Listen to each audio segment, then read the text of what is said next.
This is episode 44 of the Feed Your Soul with Kim podcast. And today we are talking about spirituality and the coronavirus. There is a lot of panic and fear out there. People are experiencing fear and anxiety, and it's showing up in really interesting ways, like buying lots of toilet paper and water. Today on the podcast, we're going to talk about how spirituality can lessen fear and anxiety. What is the number one way to be more spiritual in the age of the coronavirus? And what question do you need to ask yourself to bring more peace? Let's get started.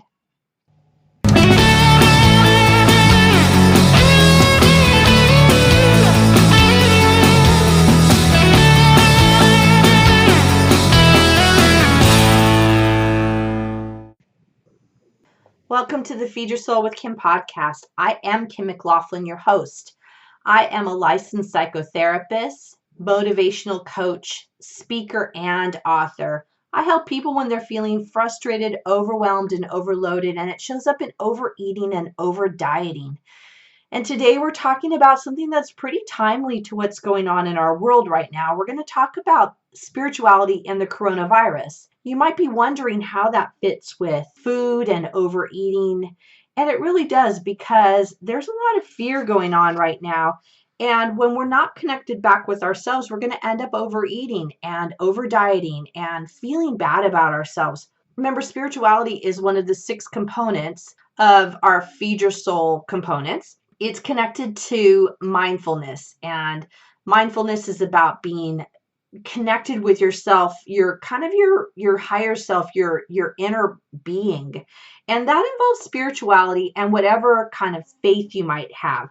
So this is really applicable. I'm not going to talk about food at all today, but just know that this is one of the core components that will really help you get more grounded, especially right now, because I wanted this podcast to be timely and be able to really be of service for where you're at. So currently there are a lot of people that are panicking, or feeling really panicky, I should say, and buying items that appear to be odd to other people. There are lots of buying of lots of toilet paper and water, and the people that are doing that are really being shamed. I'm seeing lots of posts on Facebook and other ways that people are taking pictures of others that have a lot of toilet paper in their cart, and they're really kind of shaming each other. And even felt I had to justify when I went to Costco last week and bought a really large container of toilet paper. We were out, and I like the Costco brand, but I felt I had to qualify why I was getting it, and that it wasn't out of panic, but just we needed it, and that was where we like to go to get it. There's this kind of shaming of people right now, of each other, around this kind of excessive buying of like I said, the toilet paper, the water, but also hand sanitizer. And people are feeling really confused why others are doing this. But there's this sense of fear and anxiety that are really real. And I want to validate it. For those of you that are feeling that way, I get it. I get why you're feeling that way. And I want us to all really move out of that place of shaming each other for making decisions that appear to not be rational, because things don't feel so rational right now. And we're in a state of, where I'm at right now, is we're not able to gather in large meetings. Large concerts are being canceled. Live church is being canceled. Schools are being canceled. Our daughter is home the next couple of weeks because the school is they just canceled school. And this is really unusual and can bring a lot of feelings, including panic and anxiety and overwhelm. I want to just validate that those feelings are real, and I want to normalize this anxiety, that feelings are human, and they give us an important amount of information about what's going on for us. When we feel that fear, it really can be that time to check in and determine what's going on that's feeling, or that's bringing on that sense of fear.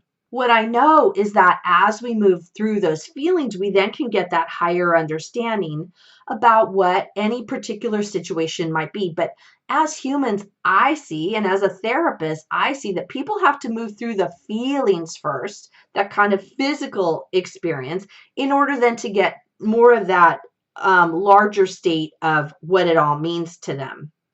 Last time on the last podcast, episode 43, we talked about fear and anxiety in a lot of depth. And we talked about fear is the feeling, the response to a known threat, and anxiety is the response to an unknown threat. And that's really what's going on now, is different senses of what that fear and anxiety might look like. But it's really real right now for people. We talked last week about what you should do to lessen those feelings of fear and anxiety. Once you can do that, then you can move into that more spiritual and mindful way of being present in the world. If you want to know some of the ideas about how to lessen the fear and anxiety, I really recommend you go back and listen to episode 43, which will give you some really step-by-step ways to lessen fear and anxiety. When we find that we're doing something that is kind of different, like stocking up on toilet paper or stocking up on sanitizer or stocking up on water, that we're really trying to do it as a way to alleviate our fear and to help us feel better. But really, it doesn't work and it doesn't bring peace. It might bring peace that you bought it, but I'm talking about wanting to get down inside to that deep sense of knowing that we're at peace, that deep sense of knowing that we're being taken care of in more of a spiritual kind of way. When we haven't looked at the feelings, it's hard to move into that spiritual position, and we then feel real powerless. In order to look at that spiritual aspect of whatever's going on, it means that we're going to have to connect to our spirit and what is our sense of what spirituality is and what does it mean to us to be more spiritual, which really requires us to get in touch with that higher sense of purpose, for ourselves, and move beyond the physical world in order to move into more of that ethereal kind of everlasting world is kind of the best way I can put it. But it helps to start considering how you connect to your spiritual side. Not everybody is connected. I know you're not all necessarily going to feel connected to that spiritual side.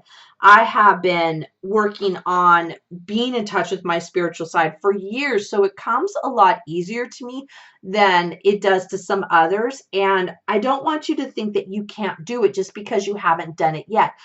But when there's a time of crisis where there's kind of this worldwide feeling of overwhelm and anxiety and panic, that this really is the time for us to dig deep and look into what that spiritual side means to us.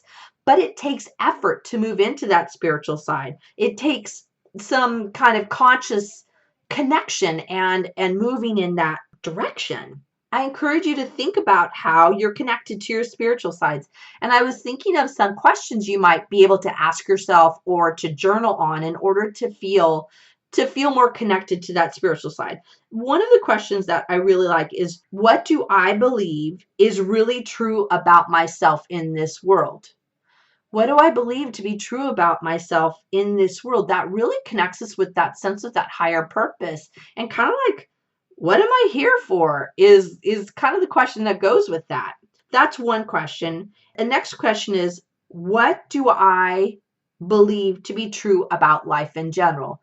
And that's another deep, deep question that really can connect you to what is your sense of a higher purpose? What do you believe to be true? Because I think we all have that sense of knowing about ourselves and that connection, but we might not label it as spirituality. And I'm just going to label as that for all of us. Partly for me, the connection to my spiritual side is about being kind, being connected with others, and knowing that there's always a higher purpose for everything that happens in my life, even when I don't recognize it at the time. That's often what it is I know that through all the experience that I've had is that there is a reason, a connection to a higher purpose for everything that happens. But sometimes I have to wait until later to reflect back on it to know what exactly that means. And I want to consider that for you, that that's also what might be happening. I know that in order to get into that spiritual understanding, get connected with that spiritual side, it does take that effort that I talked about a little bit ago. And it takes having some daily actions and things that we do in order to connect more with that spiritual side. Some of those things to do, I talk about often. I talk about journaling, and we have lots of podcasts on that. I talk about meditation. I like to use Insight Timer as one way to have a meditation app that I use to get more silent and connected. Also, prayer, and that can come from whatever tradition you're in and what your faith is about. And prayer can be that more conscious connection to that higher spirit, that higher self, that connection to God, whatever you want to call it.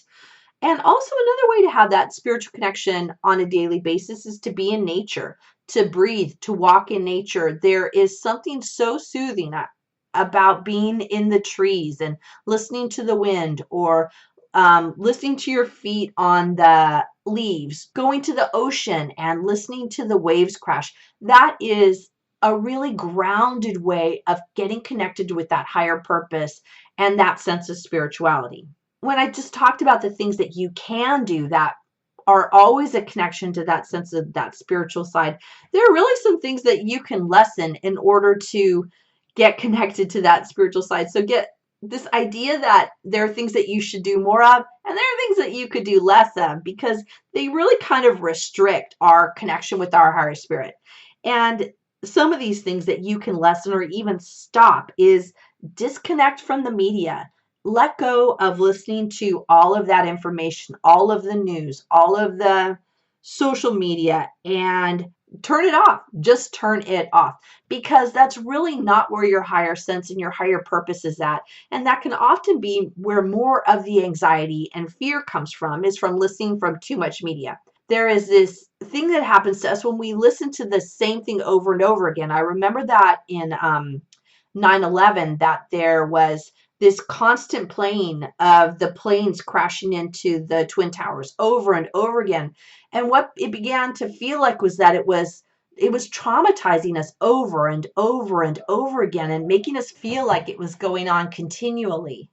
Hi, everyone. This is Kim, and my book is out. Feed Your Soul, Nourish Your Life, a 6-step system to peace with food is live. I recommend you get it. It has all my 6 components of feeding your soul, as well as my own story. Pick it up now. You can find it on my website at feedyoursoulunlimited.com. Thanks. Another thing you can lessen or stop is disconnect from the television. Disconnect from being so connected with whatever's going on TV, and just let that all go. We don't need to know what's happening at every moment of the day and everything that's occurring. Lastly, the disconnect from the phone. Having the alerts and knowing what's going on at all times just does not serve us overall, and it can lead us to feeling more panicky and overwhelmed. Really, the number one way to move into that spiritual presence is to start developing more relationships.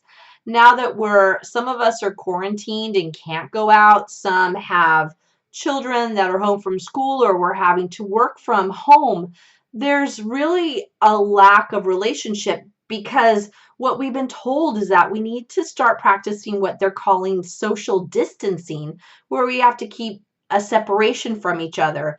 What I've been told is that social distancing is to stand 6 feet from another and to stay away from them and to stay out of large groups. When you're an extrovert like me, that is super tough. And truly, this is the time for us to be more connected than to be less connected with each other. That can be hard when we don't have that opportunity to be connected like we do at work or like we do at school. Now we're going to have to spend more conscious time getting to know each other and being more connected with each other, and really developing that deeper relationship when we don't necessarily have that face-to-face contact. At this time in our history, it's actually really a lot easier.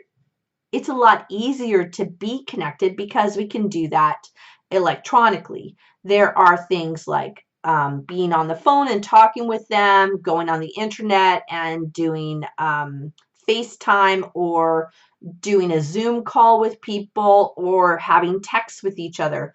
And the way to become more connected is there are some really simple questions you can ask of people to get to know where they're at. Three different questions I came up with is how are you? And really asking them on a deep way, how are they doing? Another question is what do you need? I think we need to be kind and ask each other what do they need in terms of maybe some food or to drop something off or to have regular connection. But there is a need to ask each other, what do you need? And really listen to what they say. Another thing to do is if there are older people or really isolated people, sick people around, ask them if they need anything.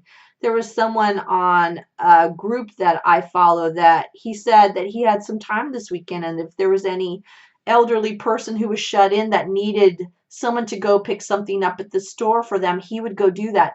I thought that was super kind and endearing that he would offer it up to our neighborhood, to people that he didn't know, and would be willing to go and help them buy some staples or items that they might need that they couldn't get out because of this whole coronavirus, that if they're either isolated or in some kind of containment in their home, then they could get their needs met by somebody in the community. That helps develop relationships. When you have these conversations with people, I really want you to think about how you can focus on listening deeply to them. It's one thing to just really hear what people say, but to listen deeply to what they say, listen to their fears and their anxieties, and really move off of the idea that you need to correct them and tell them that how they're feeling is wrong or that it's not really a big deal. We're talking about people having feelings, and we're what I'm suggesting is moving out of shaming each other for how they feel and just let them have a moment to share how they're feeling and what's really going on with them. When you listen to others and how they feel, it alleviates a sense of shame, and it also helps them have a more corrective experience where they can develop a deeper understanding of what's going on for them, and that will help them move more into that spiritual side. Remember, once we are able to express our feelings, acknowledge our feelings, feeling heard by another with our feelings, we can then go to that deeper understanding of what is this all about for me and how is this connected to my more spiritual side. I encourage you to do that with others, is to ask them to listen to you and to share with them how you're feeling. That's really that two-way relationship. When you talk to people, is part of developing relationships is listening to another, having that deep understanding, that deep sense of empathy for them, but also engaging with them and talking with them about how you're feeling. And you're probably going to have different feelings or different ways that you're seeing what's going on. And all that you feel, all that's going on is okay. And it's just exactly where you're at right now. If you feel that you're being invalidated, say that. Say, it feels like you're invalidating my feelings. I really need you to just listen how I'm feeling right now and empathize with where I'm at. I got to tell you, the empathy goes a long way to developing those relationships that really will last longer after this whole crisis of the coronavirus leaves. I think the most important question that we can ask ourselves if we're looking at this from a spiritual understanding is, what can I learn from this? This experience that we're going on, that we're all experiencing globally, can be an opportunity to move into what I call that high watch of being in that higher purpose, that higher sense of knowing and understanding it, and asking what we can learn from this. Each individually can get us into that experience of that high watch. What I found personally is once I got through being able to express my fear, feeling understood about my fear, I now can look at how I'm feeling more divinely guided in terms of making decisions and being able to affirm that I have a higher purpose, that what's going on around me is for a higher good, even though I can't see it right now. What I know is when I'm connected to my spiritual side, I'm feeling more joy and more connection, even in the face of some chaos that's going around from me. Lastly, I want to say that what we really need right now is kindness and compassion for yourself and for others. Above all else, offer kindness and compassion in this time is critical for us all to feel connected and feel like we're going in the right direction. We can get lost and caught up in how scary it is and how vulnerable we feel and how powerless we are. But I promise you that when you move into kindness and compassion for yourself and for others, you're going to invite in that whole new world that's going to be marvelous and fantastic. And I don't know what that's going to look like. Once we move out of this time of what appears to be chaos, we're going to move into something that's even greater and better. And I know that to be the absolute truth with a capital T. Normally, we have a doable for our podcast. And this week, I just want to invite you to embrace that spiritual side and embrace that sense of knowing that there is a higher purpose for you and a higher purpose for what's going on around you right now. And I'm going to affirm that for you, and I'm going to affirm that for me, and I'm going to affirm that for the world. This is Kim McLaughlin from the Feed Your Soul with Kim podcast. I bless you, and I look forward to talking with you next week. Thank you for joining us on the Feed Your Soul with Kim podcast. We come to you every Monday with fresh new ideas to help you end emotional eating and put food in its proper place as nourishment. Please be sure to subscribe to this podcast and review it and let us know what you think. Thank you for joining us.